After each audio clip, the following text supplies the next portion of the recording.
कृष्णम वंदे जगत गुरुम। जीवन श्रोता से राजेंद्र अग्रवाल आप सभी का स्वागत करता है। आइए बहुत ही शानदार कहानी के साथ आपके सामने।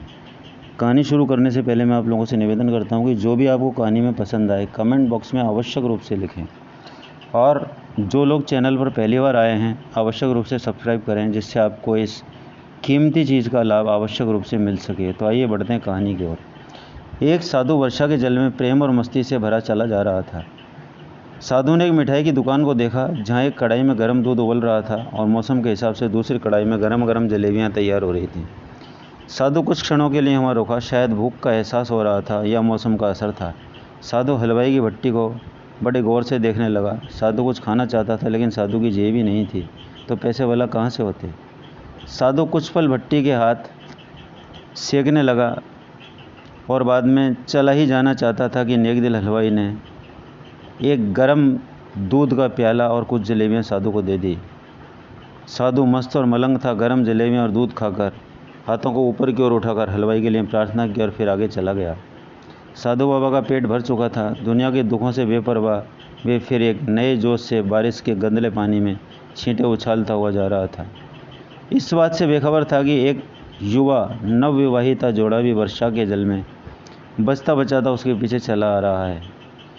एक बार इस मस्त साधु ने बारिश के गदले पानी में जोर से लात मारी। बारिश का पानी उड़ता हुआ सीधे पीछे आने वाली युवती के कपड़ों को भिगो गया। उस औरत के कीमती कपड़े कीचड़ से लथपथ हो गए। उसके युवा पति से बर्दाश्त नहीं हुआ। उसने आस्तीन चढ़ाकर आगे बढ़ा और साधु के कपड़ों को पकड़कर कहने लगा, अंधा है क्या? तुमको नज़र नहीं आता? तेरी हरकत की वजह से मेरी पत्नी के कपड़े गंदे हो गए और कीचड़ से संध गए हैं। साधु हक्का बक्का सा खड़ा हो गया, जबकि इस युवा को साधु को चुप रहना नाखुशगवार गुजर रहा था। महिला ने आगे बढ़कर युवा के हाथों से साधु को छुड़ाना भी चाहा, लेकिन युवा की आंखों से निकलती नफरत की चिंगारी देख वे पीछे फिसल गई, पीछे हट गई। मजबूर होना पड़ा। राह चलते राहगीर भी उदासीनता के साथ यह सब दृश्य देख रहे थे, लेकिन युवा के गुस्से को देखकर किसी में भी इतनी हिम्मत नहीं थी कि उसे रोक पाते। आखिर जवानी के नशे में जो था। उसने एक जोरदार थप्पड़ साधु के चेहरे पर जड़ दिया। बूढ़ा और हट्टा कट्टा साधु थप्पड़ की ताव न झेलता हुआ लड़खड़ाते हुए कीचड़ में जा पड़ा। युवक ने जब साधु को नीचे गिरता देखा तो मुस्कुराते हुए वहाँ से चल दिया। बूढ़े साधु ने आकाश की ओर देखा। उसके होठों से निकला, वाह मेरे भगवान, कभी गरम दूध जलेबियाँ और कभी गरम गरम थप्पड़, लेकिन जो तू चाहे मुझे भी वही पसंद है। ये कहता हुआ एक बार फिर अपने रास्ते पर चल दिया। दूसरी ओर वह युवा जोड़ा भी अपनी मस्ती को समर्पित अपनी मंजिल की ओर बढ़ा जा रहा था। थोड़ी दूर चलने के बाद एक मकान के सामने पहुंचकर वे रुक गए। वे अपने घर पहुंच गए थे। वो युवा अपनी जेब से चाबी निकालकर अपनी पत्नी से हंसी मजाक करते हुए ऊपर घर की सीढ़ियों पर चढ़ रहा था। बारिश के कारण सीढ़ियों पर फिसलन हो गई थी।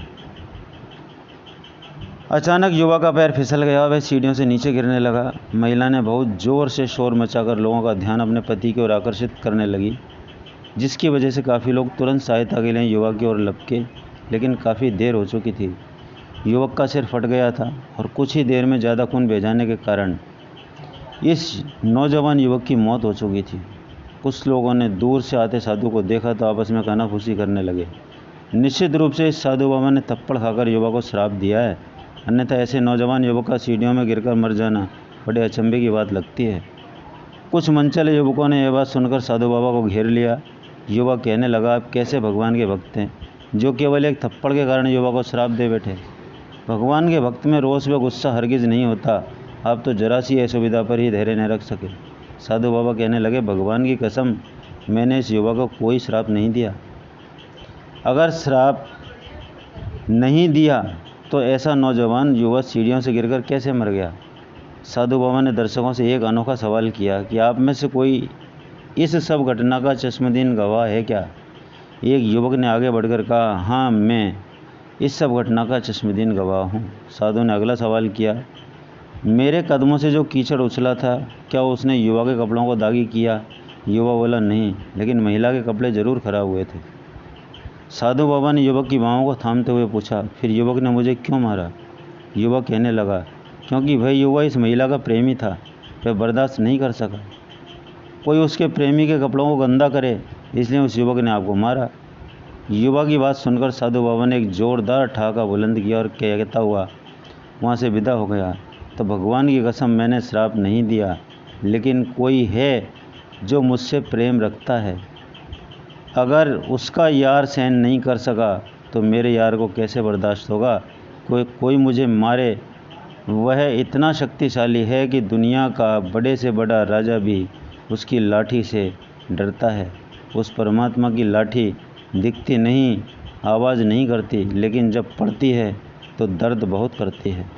हमारे कर्म ही हमें उसकी लाठी से बचाते हैं।